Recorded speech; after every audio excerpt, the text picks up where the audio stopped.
Okay, we are now recording. Is that recording to the cloud? To my device. That's how I had it set up. What's that? It's going to my device, I believe. No, it's showing the cloud. Oh. It's showing the cloud. I have a cloud showing, so it should be going to the cloud. Okay. Now, a host disabled, you disabled screen sharing. I'm working on it. I just enabled it, and hang on a minute. I got it. Okay.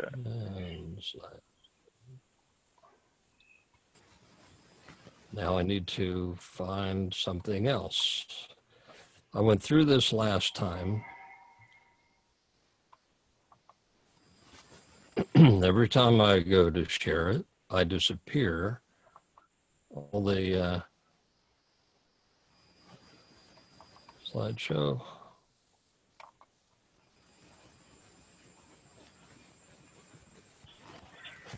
I can't. You want to go back to gallery mode? Is that what you want to do? Yeah. And all I can see is my screen at this point.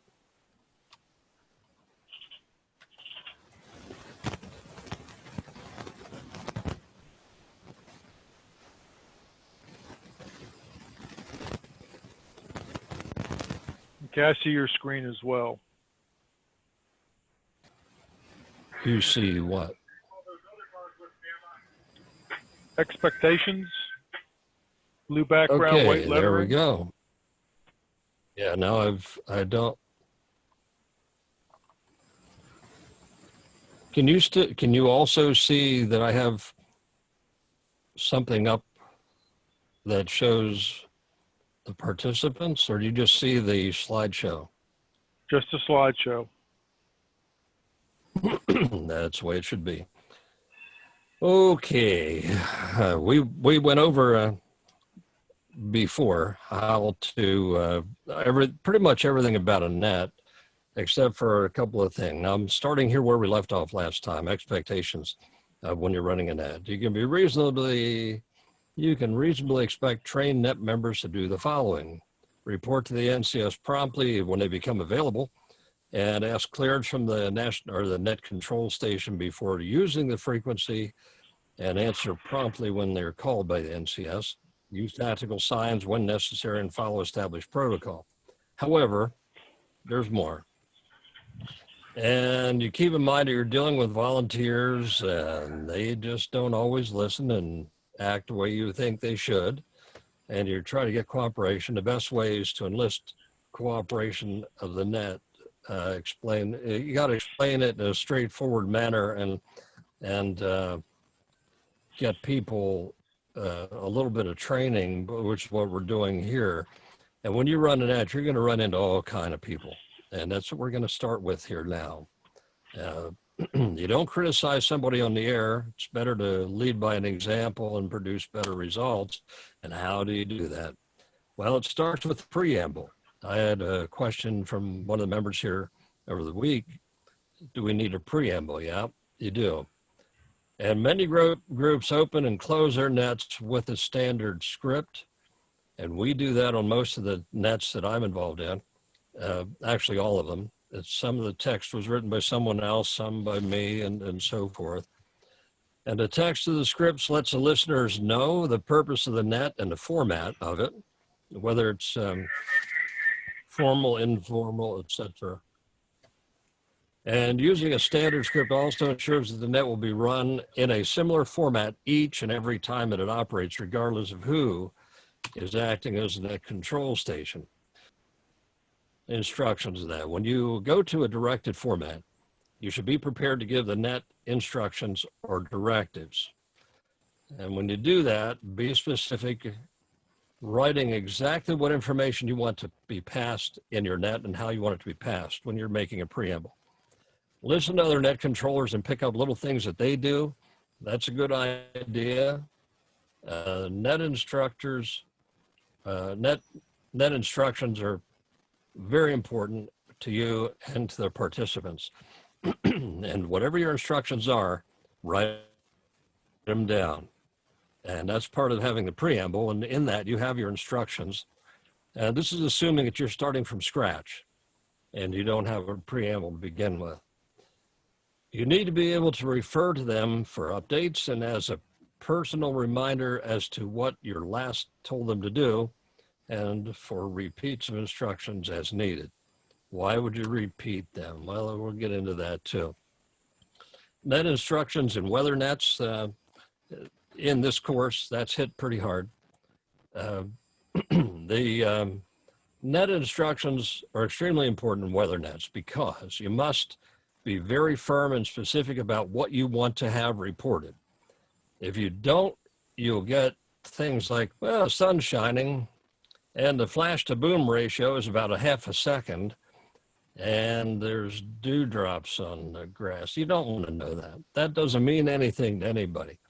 This is because at weather nets, if you're not trained to be a weather spotter, you have to kind of learn as you go.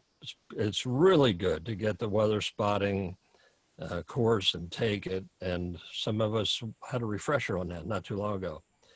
If you don't explain at the beginning that this is, for example, a thunderstorm watch, we expect clouds, rain, thunder, and lightning, and those things are not reportable unless rain accumulation reaches a certain point. A flash flood danger maybe, or lightning strikes a person on property. They will drive you nuts with weather drivel if you don't. They'll be sitting there, the rain's coming down pretty good over here. You don't want to hear that. You want to hear the exact reports. And any net that goes on without being very firm on this ends up like a club or a chit chat instead of what it's supposed to be. If there's an inexperienced spotter reporting these things, thank them and simply read the part of the instructions again that they might have missed and start your reading with something like, well, the net's reminded that, and then they'll get the idea sooner or later if they don't know the instructions to begin with, if they weren't listening, because people don't listen. I've found that out. A good net control operator uses net announcements regularly. Net announcements do not have anything to do with the net instructions. They're just merely a way of keeping the net participants informed of events and operational changes.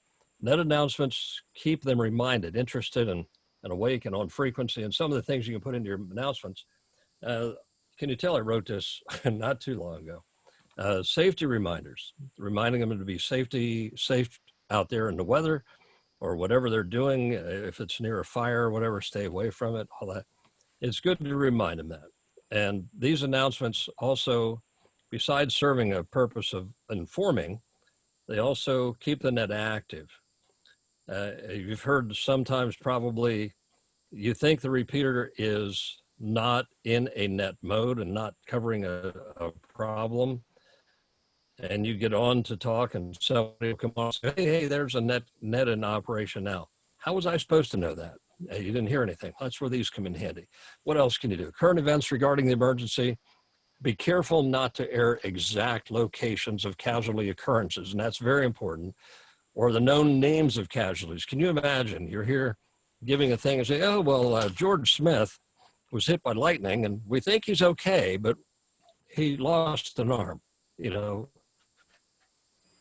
Who wants to do that? Because people listen on scanners, and George Smith's wife might be listening and think, oh my gosh, whatever. Give short-term weather forecasts. Encouragement and praise to the people working in other than normal conditions.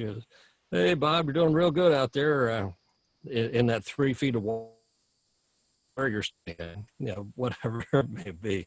Give the shift schedules, eating schedules, food source locations, short break relief rotations, locations of the bathrooms, restrooms, whatever, travel and transportation hazards. Like you're going to be traveling over to checkpoint 3.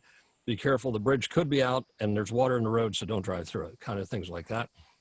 Safe, approved travel routes. Since you're in net control, possibly you have a better idea because people are letting you know what roads are not passable. So you would have that. Termination, activation of emergency sub-activities, we'll get into that. Humorous happenings, whatever it may be, anything like that. ID sessions, caller ID from everybody. It's kind of a role check-in and all that. Keep the net active, and don't let other people come along and say, "Oh, well, this repeater's free. Let's start chatting." So that's why. Or this frequency. If you're on HF and you're doing that, you want that frequency to be yours. Our club had a president at one time, even on contesting, claimed a frequency and was known to tell people the FCC assigned this frequency to me and you can't have it. Well, that's, you know better. Boredom and sets in at a time in many nets, and it's in a relatively short time you can get bored, just like when you're listening to me. Anyway, use your net announcements to keep that interesting. If other people don't have anything to listen to on the net, they will wander off frequency looking for something of interest or shut the radios off to conserve power or what have you. You don't want that happening. Order of calls. Now, we went over last week about emergency and priority traffic, and this will go a little more detail now. Emergency calls have the highest priority of all calls you may receive. Priority calls are the second highest, and whenever you hear a call on the net that begins with the words priority or emergency, you drop everything and let the net hold in the tracks and give your undivided attention to the call. No routine transmissions are allowed until you announce that normal net traffic is ready to resume. Say something like, please hold all routine traffic until emergency traffic is cleared. Emergency is the only call that is authorized to interrupt the handling of a priority call. If some weird circumstance you should ever be involved in handling a priority call, you should receive an incoming emergency call. Tell the priority call, stand by, handle the emergency call right away, and then get back and finish up with the priority call. What's the difference? Emergency calls mean that if the call is not answered immediately, there's a definite and severe and right now condition or hazard that will result in death or serious injury to a person or people. Keep that in mind. It's extremely important to identify what an emergency is.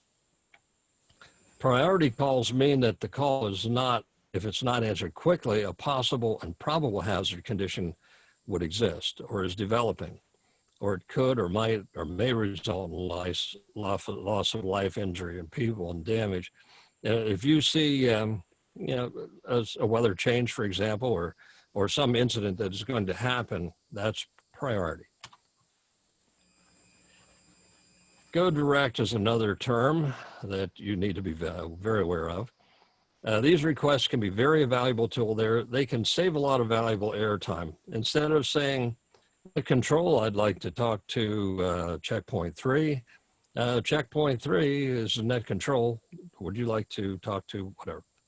Instead of that, you say checkpoint 3 and checkpoint 2, go direct. You're out of the middle. They can carry on their conversation, and it works much better. Learn, go direct. Cover what you expect these requests to consist of in your net instructions when you do it. When you're opening the net and have periodically through the net, you give net instructions again. Cover that. If net goes on for hours, you should give those net instructions every half hour, in my opinion. Some do it on the hour. And on nets such as East Cars and so forth, they'll give them at shift change. If it's an emergency net or a drill, I do it every half hour. A good and quick response of these requests is simply make your call. Go direct, make your call. May I go direct with checkpoint 3? Make your call. That's all you need to say. A few challenges you're going to run into. I don't know how many people know what bozo is, but it's a clown. And he was out when I was a kid, so he's in this. You're going to have your usual clowns in your net, and you can count on it. And look forward to it because it's a challenge of your skills, and it truly is. You can lead that bozo back into proper procedure by example, gentle reminding. conducting an on-the-job training is part of your job. It's a good non-sarcastic sense of humor is invaluable in this, but I don't have that. When you did a good job on your net instructions, you can always repeat an applicable part of that net instructions as a general reminder to the entire net, and you hope that bozo got it. Don't address the reading of the instructions directly to that person who is causing trouble, the bozo. Avoid direct confrontation at any time. I've been known to step in an instructional net and offer instructions, and I gained criticism for it by directly addressing the person, and you don't do that. That was a long time ago. And never address anybody down on the air for the rules infraction. If it's a problem persists, find a way to get the guy off the air. Have him come in, do a menial job, like, hey, come in and log for a while. Or come in, I have some messages you need to run back and forth to our served agency as a special favor. And of course, everybody else knows why you're doing it, and they're getting a kick out of it. The Untrained Observer. This is mostly for sky-worn kind of things and weather nets, but it can be in any kind of thing. The Untrained Observer, a lot of fun. He or she will test your patience and your communication skills and teaching abilities all the way up. An untrained observer will, for most commonly, be found somewhere in the weather net. And that's when you get reports like, well, the hail's really big up here. Okay, you're getting big hail. How big? Well, I don't know, about the size of my thumbnail. Well, you know that's not the way to do it. You compare it to something known. You don't ever say it's the size of a marble, because there's all kinds of sizes of marble, but you learn how to do that, and that's what's covered in the weather exercise training, and I won't get deep into that now. And he or she really doesn't know what they're supposed to know. They really don't know. They don't know exactly where they are or what they're seeing or what they're supposed to report. That's an untrained observer. How to report it, how the net works, and what that rubber duck is in race T is really just a dummy load on a stick, and most people really don't know that. Replace your rubber duck that came with your Bofang with something much better, and you'll get out a lot better. Or that the spare battery pack needs to be charged once in a while, and whether it gets used or not. What do you mean? I used that radio 4 months ago, and I charged everything before I put it away. It should have been good. Guess again, doesn't work that way. Be gentle with them. Teach them by prefacing all questions and comments with something like, KZ3ABC, thanks for your input. On this net, however, we usually do it this way. So that's one way to do it. Teach them without them knowing it. If it's things that are going hot and heavy in the net, and you tell the station to stand by and go back to him when he gets a little break, or if you're clever and have the time, you can entertain and re-educate the entire net regarding proper operation procedure without having the NKOTB and hurting him. New kid on the block. That's a reference to a group. Anyway, the irate participant. You're going to have these too. It's one of the toughest problems that I've ever faced, and everybody does in net control. And if you hand it incorrectly, you can polarize the net participants, and the morale will erode, and the effectiveness of your net will suffer. And if you have a guy that you're having a little trouble with, there are other ways. People get their feelings hurt over very little, especially when they're tired and unusually stressed. And your first reaction needs to be these. Slow up. Don't respond instantly. Take a deep breath. I've heard that so many times in my life, but you wouldn't believe it. Perform a quick review of what you know about the troubled person. And when possible, take the discussion offline. Hey, John, give me a call. Here's my number. It allows you to continue the net undisturbed, and then you talk to them about it. Acknowledge the problem, give into the problem, whether the subject is right or wrong. And once you agree that there's a problem, the fight's gone. Try to emphasize with them, Tell them you understand how they can feel, and that where the situation is reversed, how you would probably feel the same way. Ask them to suggest a simple yet reasonable solution. Listen intently. This is a point where they will reveal the real problem. And very often it's something else that's bugging them, and it gets in the way. Somewhere in that suggestion, they'll tell you what's really they want. Maybe you're not giving them an instruction that they understand. And that's something you got to, when you're deep into this stuff and you think everybody understands what you're saying, they probably don't. And that's part of that. If the suggestion or solution is reasonable, let them know that you will try to put it into play. If not, make a counter suggestion that will satisfy the real problem that they have revealed. And if the problem can't be resolved quickly or reasonably, quietly send somebody out to replace that individual and relieve him from his post. That's the last thing, the last resort. If there are no posts involved in the operation, give up. Let them win. Politely explain that the net must continue. Thank the person for his services. Tell him he doesn't need to have to stick around.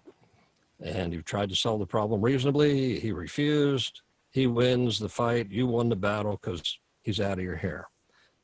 Just typical, try psychology 101. The rest of the net will respect you for what you did, and morale is intact. You want people to respect you when you're in net control.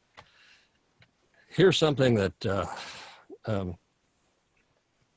you get often, interference. Most people that interfere with net operations are individuals who think the only way to get recognition is to behave badly and improperly. And the best way to handle that is ignore them. And I don't know, maybe some of you got the email that came out today regarding there's a bad operator somewhere on 145.11, and he's creating trouble, he or she, whatever. And some of this will apply to when somebody comes up on a repeater. You ignore them. If they're causing bad things, keying up over somebody, ignore them. It's kind of like when you have a little kid that's when one of your kids is nagging on you about something, trying to create trouble, and you ignore them. They get upset and they finally stop because they're not getting the attention they want. That's what these guys want. And when they can invoke no response at all, they tend to leave. Let them leave without a comment. If you comment in any way, they will persist and they feel they won. And for most protracted cases, plan on having an alternate frequency announced at the pre-event briefing. That's not on the air. At the pre-event briefing, when you're organizing what the event is going to be, should interference become intolerable, move to an alternate frequency. I always have that in line when we do a lot of the drills, and any of them actually. We'll call them by TAC channels, TAC numbers, or whatever, so that whoever is listening, if we're going to TAC 3, they don't know what that means. We do. It's in our little handout that we create, or the notes you take. When interference appears, these are the names of the channels that we're going to use. We never call them by frequency or where the repeater is, or if it's a simplex channel. When you move to another frequency, do so under a pre-announced set of conditions at the briefing, and that's a briefing before the event, and without saying anything on the primary frequency. Another successful method involves the use of your local fox hunters. If you don't know what they are, there's a group of people in our area that used to do this a lot. They would look for hidden transmitters, and they'd track down the offending station. Our code word is Foxfire, and we would say, "Hey, I got a new Foxfire radio. What do you think of it?" "No, really? No, I had one of them," and then you talk gibberish that nobody realizes what you're saying. That was the code about 25 years ago we used around here. So we go out with our directional antennas, triangulate on that person with our, before we had phones with maps in them, we had actual topographical maps that we used with coordinates on them. We draw arcs on them and we locate those transmitters pretty darn quick. And then there was actually, and still is, fox hunter contests that people can get into. It's kind of fun. And we have to get into that some other time. And a coordinated effort for the fox hunter is not to be announced on net frequency. And regarding the communications that I had set up many years ago for Dauphin County, we had a couple of other frequencies that we would go to, and I was in the process of establishing a 220 link. I put the repeater up at my expense and have it still on Blue Mountain. It gets some use, but the idea of the 220 repeater was initially not just for casual chatting on our own, because it's a frequency that can't usually be picked up on any scanner. It was to be for just that, for fox hunting, for passing secret messages that you don't want the rest of the net to know. Maybe everybody in the net would have another radio on 220, but if it's stuff you wanted to keep off of the main frequency, that's what that stuff's for. And in most of the radios that we have, we set up those in the pre-event briefing. Subnets. A net can rapidly expand into too many functions and one net control station to handle. Imagine you have 40 people checking into your net. That's when you break it down into subnets because you can't handle all that. The worst and busiest time for a net control station is usually right at the beginning of an event when the action begins to get out of hand as well. You should consider setting up a subnet to handle some of the traffic. That's just another net on another frequency. And when you put out a call for a volunteer to act as a subnet net control station, be prepared to give that operator specific net instructions. This way he knows exactly what you want from that person and want him to handle. And one of the first subnets you should consider is a resource net. Suppose you're on and you're passing traffic and then you're getting inundated with, we need this, that, and everything else. Well, a resource net is where you want to have that activity directed to. The net will handle check-ins, checks outs, equipment list, duty assignments, shift relief, and transportation problems, that sort of thing. And when you get the call from an agency requesting 2 hams with HTs with extra batteries, call the resource net control and that person will handle it. And that the net control for resource net will report to you when they have been dispatched and when they arrive. And when you receive a call for the 5 teams or the 5 individuals, each to help with the damage assessment or whatever, call the resource net control station, have them set up a tactical net. We'll get into that. The resource net gets the people, equipment, and transportation, and has all these people report to the new tactical net. Tactical NCS will report only priority messages to you. And if the tactical net controller needs additional people or equipment, he calls resource net. So they all work separately but together. Have I lost you all yet? Well, it's getting there, I'm sure. Let's say the resource NCS is now feeling that he's about to lose control. Transportation is getting to be a major bottleneck for him. He can check with you. You have become the command or main NCS because now you are in charge of these other nets that are around you. He'll call you and tell you that he wants to start his own subnet to handle transportations. You say, well, go ahead. So then he gets a volunteer to be an NCS operator under him for the new transportation net. And transportation net will report directly to the resource net NCS. And when the transportation net is all set up and the resource nets informs the main NCS that is set up, the main NCS puts out a general announcement that there is now a transportation net too. Now, if anyone, anywhere in your network needs transportation, call that net control station. As you can see, it's starting to sound a little bit like a chain of command. And that's really what it is. And when you're a net control station, you're working a chain of command.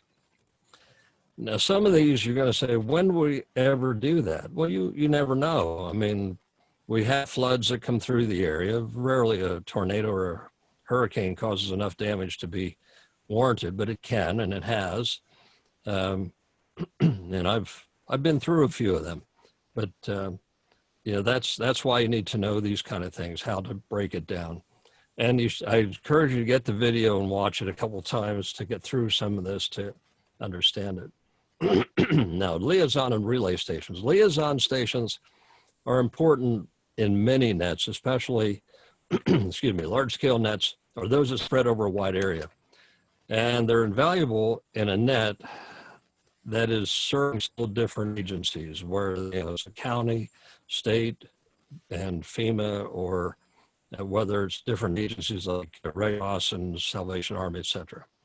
And NCS can create a liaison station on the fly as you need them. What a liaison station does is act as an answering service, essentially, and garbage filter of the main net. So it monitors what's happening on the subnet, that it's serving a particular agency or a frequency separate from the main net control station. Liaison station may act as a semi-silent net control for the group of hams doing the work of that agency, and handles a lot of the usual goofy questions that the group makes sure of what they need, and make sure they have what they need, I should say. The workers now know that he's their contact person. In most cases, he also monitors the main NCS net, and when important stuff comes through, either the liaison station passes it on to the other party.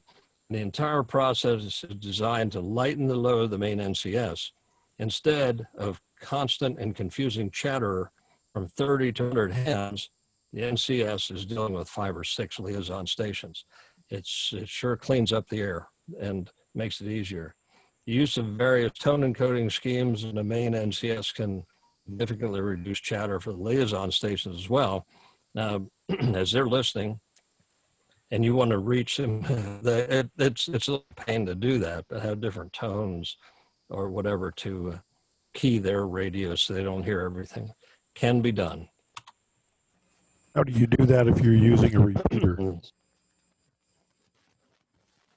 The repeaters have that already, so you can make it so that it's tone receive on your when you're field programming your radio. You can do that. But I mean, how would you set up? How would you set up a separate tone for each subnet?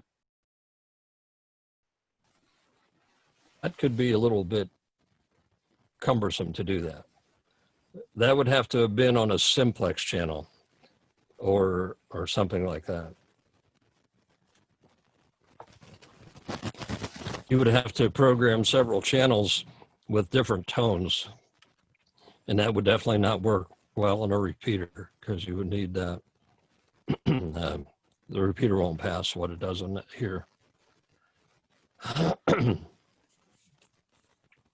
Situations we encounter, particularly in weather nets, where the distance from one area to another is so great for an effective direct communications, and repeater linking is either not possible or adequate. What do you do? In this case, a liaison station may be used to relay only specific information between the two sites. And this requires 2 transceivers, sometimes on different bands, great antennas, and possibly amplifiers.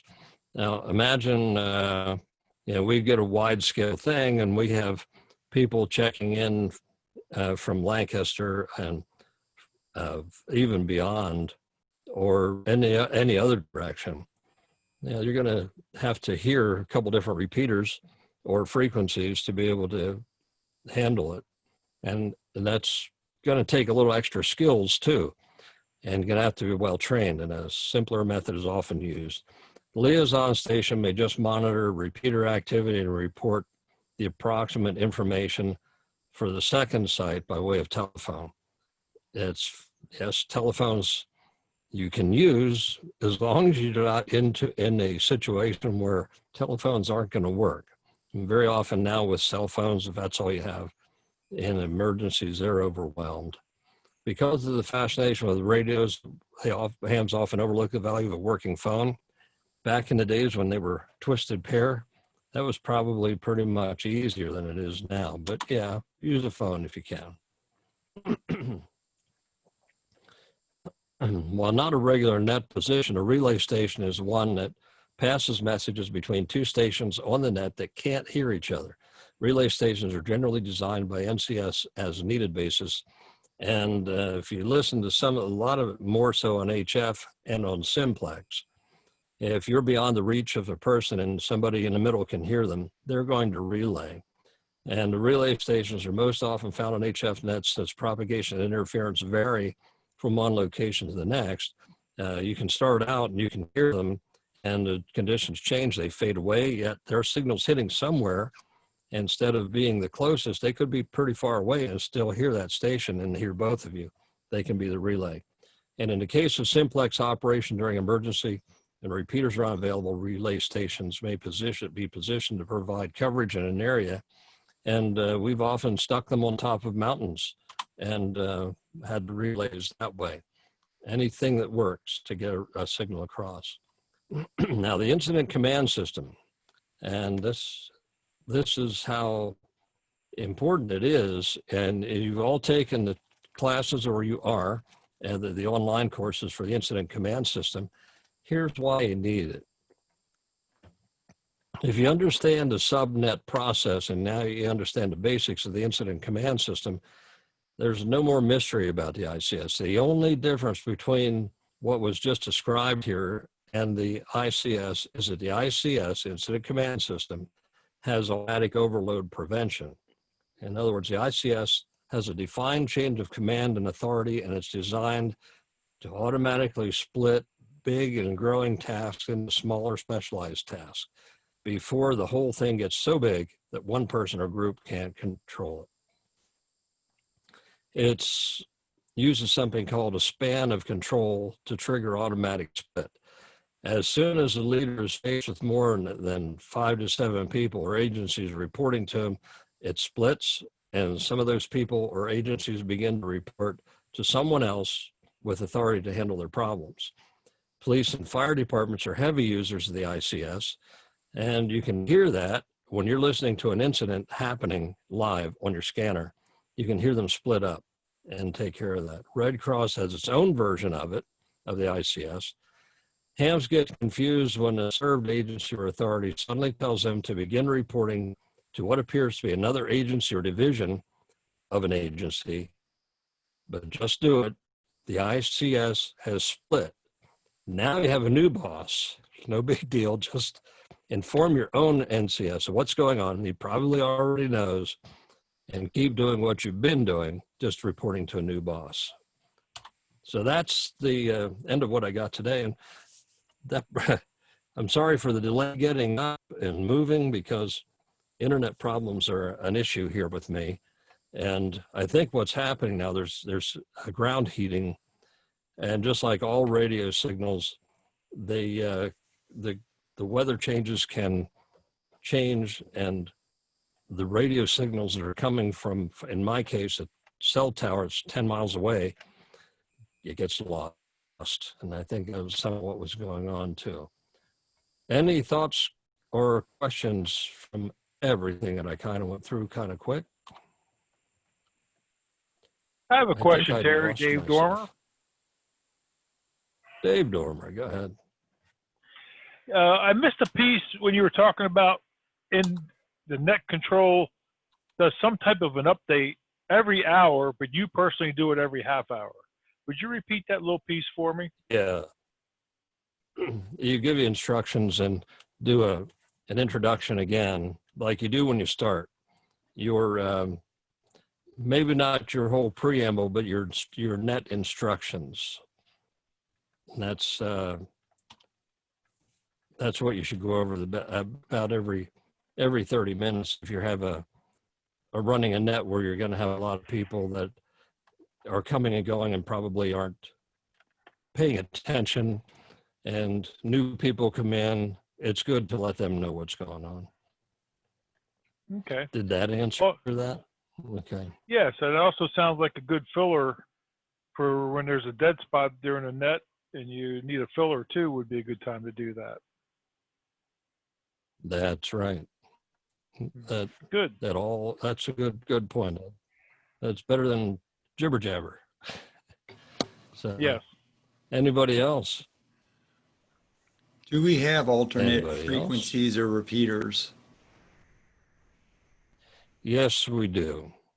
In Dauphin County, we're set up with UHF as channel 2, 448.075 with a tone of 123. When we do any drills with Dauphin County, that's our channel 2 or our TAC 2, or 448.075. Why is that one? It's at the same location as 145.11 and 147.075. All three are on the same tower in Ellendale Forge, which happens to be about the highest hill of any repeaters in the Harrisburg area. That's where you'll find it. And the radios that are set up for Dauphin County have that as channel 2. And how did that begin? That began because we had a jammer that was playing games with us during a TMI drill. So in the hot wash is what we call the after incident where you get together and explain everything that you had trouble with and come up with quick solutions so that next time it doesn't happen again. That's how that came about. Well, we have this repeater, let's make that channel 2. And whenever we get a jammer, say, go to TAC 2. And jammers, they're going to be looking for you all over 2 meters. If you're on 2 meters initially, they're going to be looking all over 2 meters for you. Chances of them finding you on UHF are a little more slim. And that's why we did it. Okay, and that's So up to and answer that running? question, yeah. Oh, yeah. Yeah, I use it all the time. I don't have a radio in my hand here right now that'll hit it. I So have that could be a 220s backup. laying around here.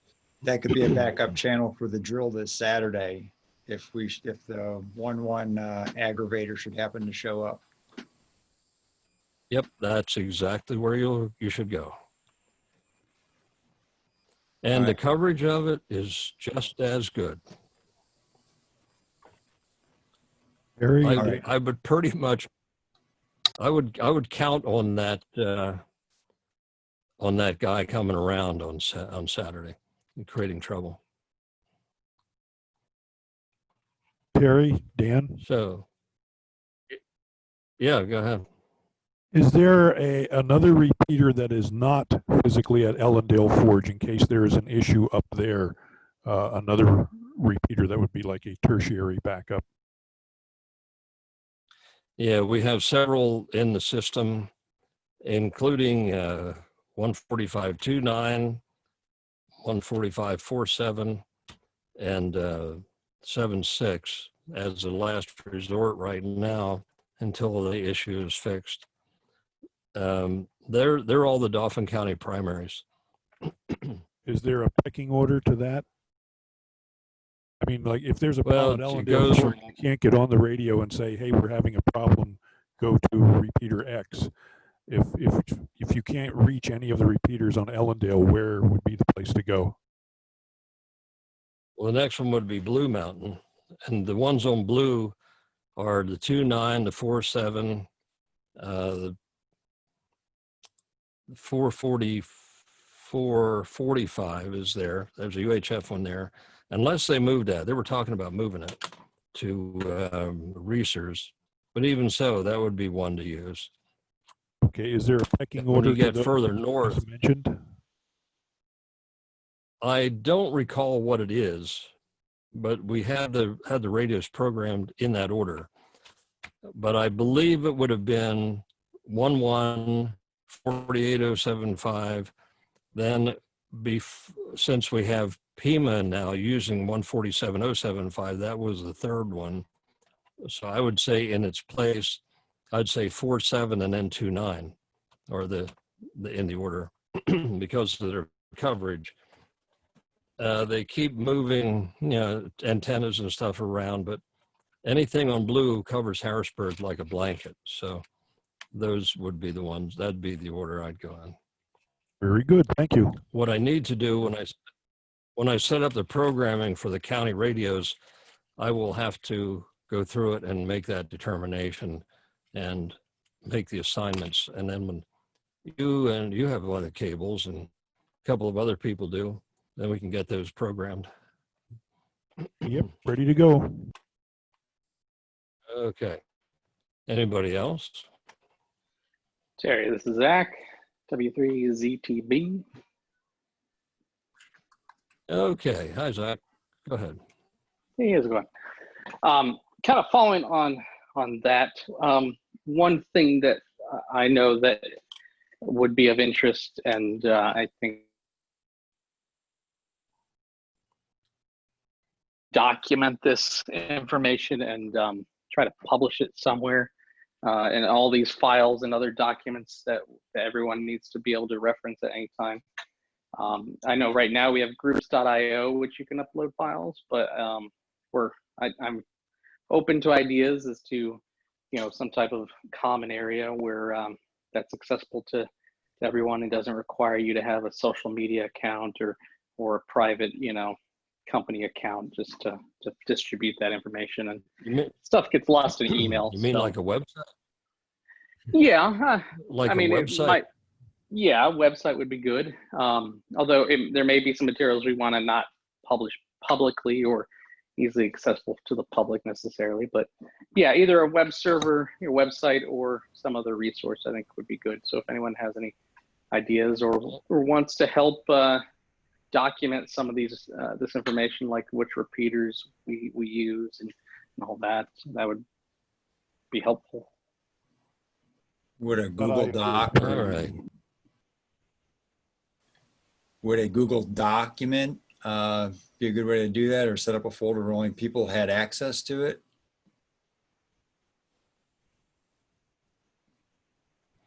I mean, it could be, but that would require everyone to get a Google account, and some people may not feel comfortable with that. So I don't know. That'd be a good question for the group. I have a comment. Okay. Go ahead. Yeah, as part of our ARES submittal plan, we're supposed to submit a frequency communication plan. I think that was our level 2, and they have to be reviewed by W3BKN Terry. So we're all taking our notes. So I think we should take an effort to document our frequency plan with Terry, and you could review it at the time of us getting through our level 2. I think we should be careful publishing this to the public. That's all.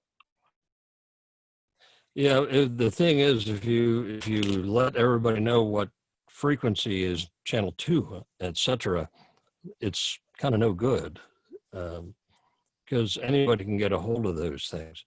What we do have is a list of repeaters that is probably not up to date, because it was up to date when I turned it over to the guy who replaced me last time, and I haven't seen that. They even gave silly names to each of the repeaters. I don't know what they were, like County 1, Dauphin County 1, and Dauphin County 2, and so forth. Every simplex frequency had a name. Why, I have no idea. But maybe it was just to attack channel. You could say, okay, go to Dauphin County 1. And that way you didn't have to say the frequency. So the thing was, some people I know got a hold of that, and they thought that's what everybody called these repeaters. So instead of saying, go over to 7.6, they would say, go to Dauphin County 3. And I heard them do it. And everybody said, what on earth are you talking about? So I have this plan that I've got a hold of. And that wasn't the way it was meant to be. So I would say, I don't know how to have that. I mean, we could pass it on to each other and have it for our own use, but to put it up online, it opens it up that, well, you don't really know who's going to get it. And our secrecy of knowing what channel 2 is would be out the window, I would think. Well, Up for discussion.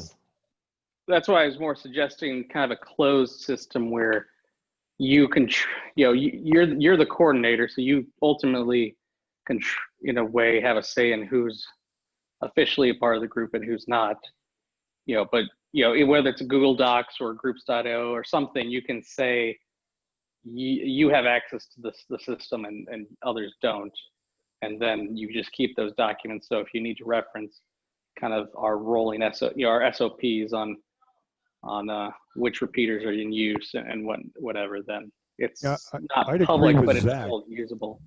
I'd agree with Zach. You could put it on something like groups.io, and then you decide who is admitted to the group and who is not. And you can post files, photos, PDFs, whatever you need. Okay. It just occurred to me that I bet I have those original documents from years ago on my cloud server because I was putting a lot of stuff there so I would never lose it. So I'll check and see what I can find. And the thing is, I think some of those repeaters went to dumb mode DMR, and they're no longer in the system for us to use. Excuse me. So we'll have to look into that and update the list so that the DMR really does us no good. So we're going to take them out of all the analog radios, obviously, and knowing that the easiest and most acceptable thing to use in MCOM is not DMR. It's more of a fun toy. But we're all using analogs, and that's what all we have at every place. So I'll go over the list, find out which ones are now DMR, and then I'll get that. It's a spreadsheet. It's an Excel spreadsheet. I'll send that out. And we don't have a groups IO for this effort here, do we? Nobody made one. Be easy enough to No, set we up. do. It's actually groups IO. We do? I set one up last week, I think it was. So it's got, I think, 9 people on there, but it'd be good to get a roster together and just go through the list and make sure that only people who have, who are in the group have access to it. But yeah, Okay. there is groups.io. It's Dauphin County ARES Races. If you go to groups.io and search for it.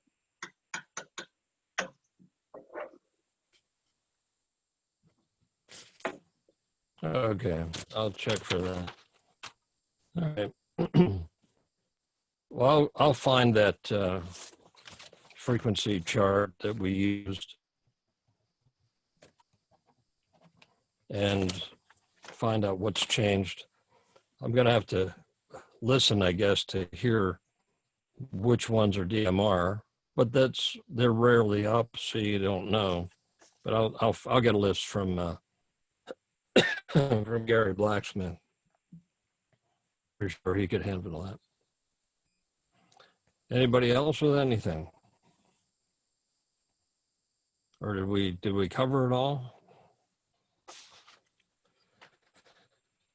All right, if there's nothing else, I guess we can call it a day.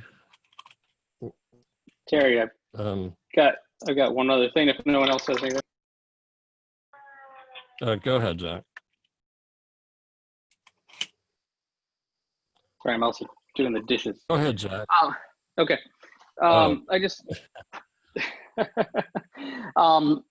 if there's anyone who is interested in practicing net control, especially on our Monday night nets,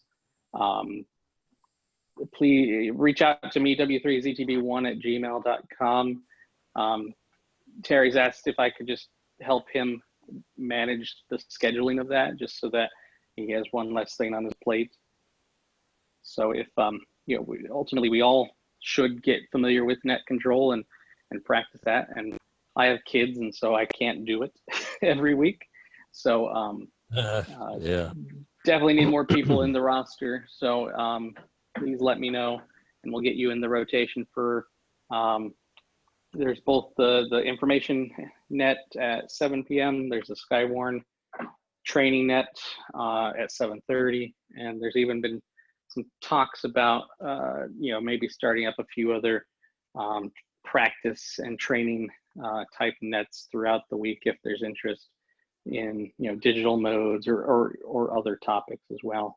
So yeah. And 7.6 is going to come back to a better signal. We're working on that rather diligently right now. We have the ability to fix that.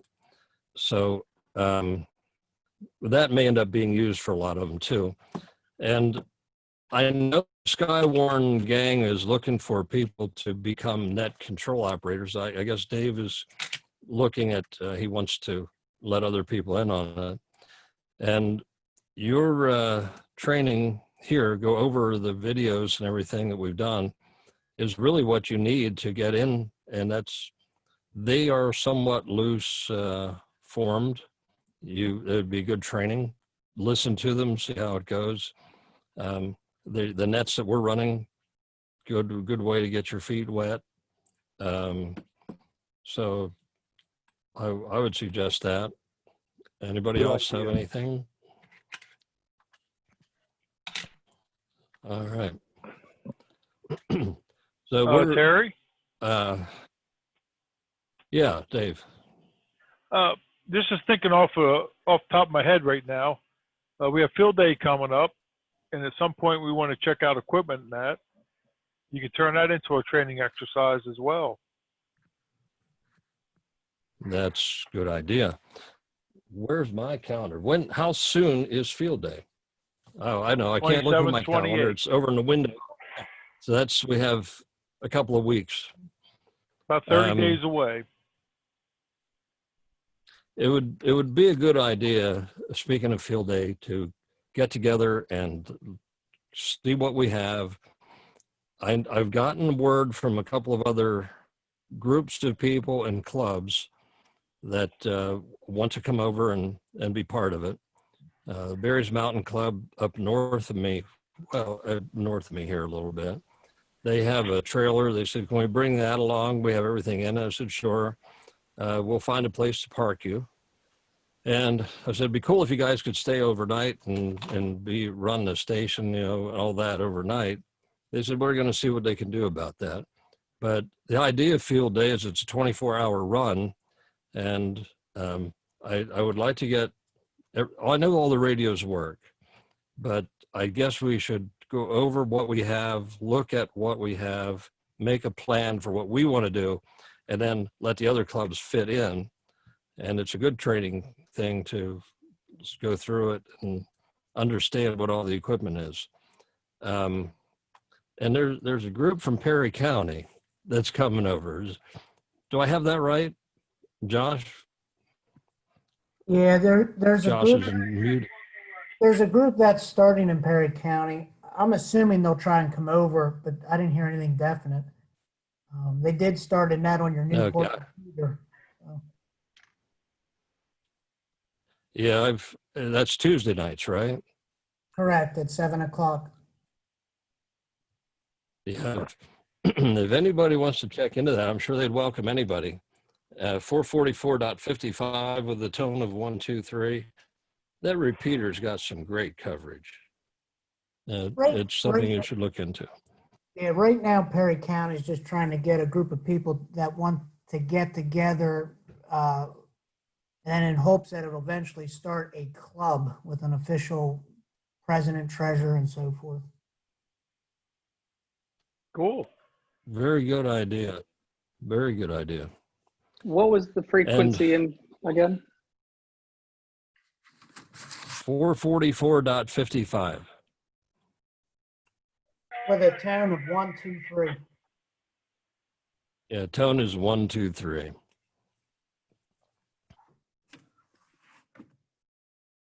Okay, 444.55, All right, so right? And what time is that on Tuesday? 7 o'clock. 7, yeah. Turn the beam north. Yeah. Shoot up through that river valley up there. The repeater sits on a mountain right at the river. What river is that up there? Creek or whatever? Juniata Creek. Is that Juniata River? Yeah, Juniata. What? Juniata Creek. Yeah, Juniata River is up there. Yeah. Hey, Terry. So that's, yeah, Dave. Hey, crazy idea for the field day. We can meet at your place. Here I'm volunteering you. Meet at your place 2 Saturdays before 10 a.m. and look that gear over. Yeah, good idea. 10 a.m. You guys get up so early? Okay, 10 a.m. it is. What's the date? We should look into that. Well, that's At this 27 point, I'm minus not. 14 at I'm 13. unemployed. 13. 13th. Should be the 13th. Okay. 27th minus 14. Yep, should be the 13th. All right. Let's make that.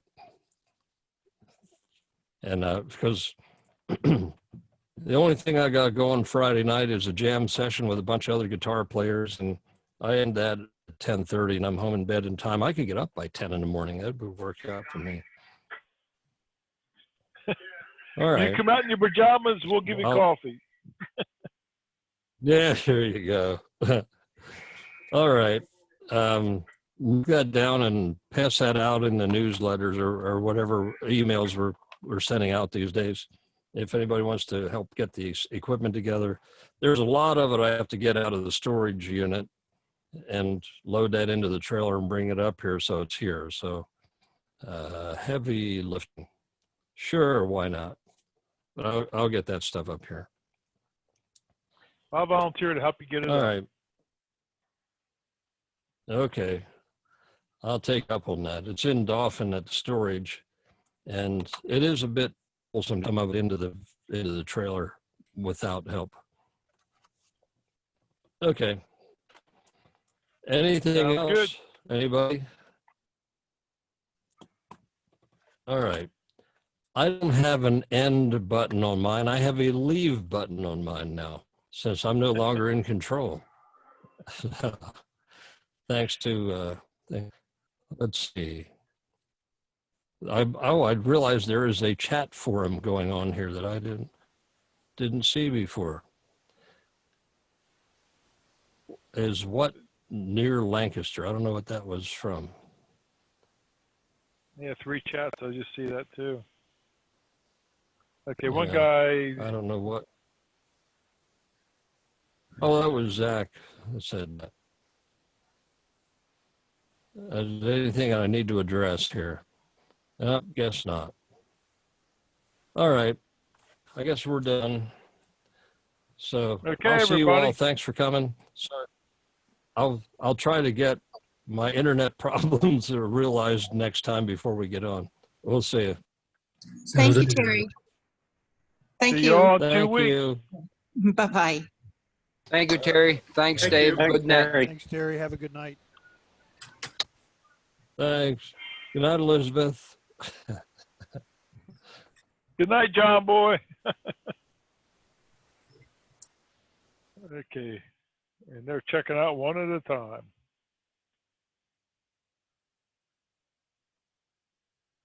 Well, we're down to Bob, you, and I, Terry. What a night. Oh, I'm still recording. I got to take care of that.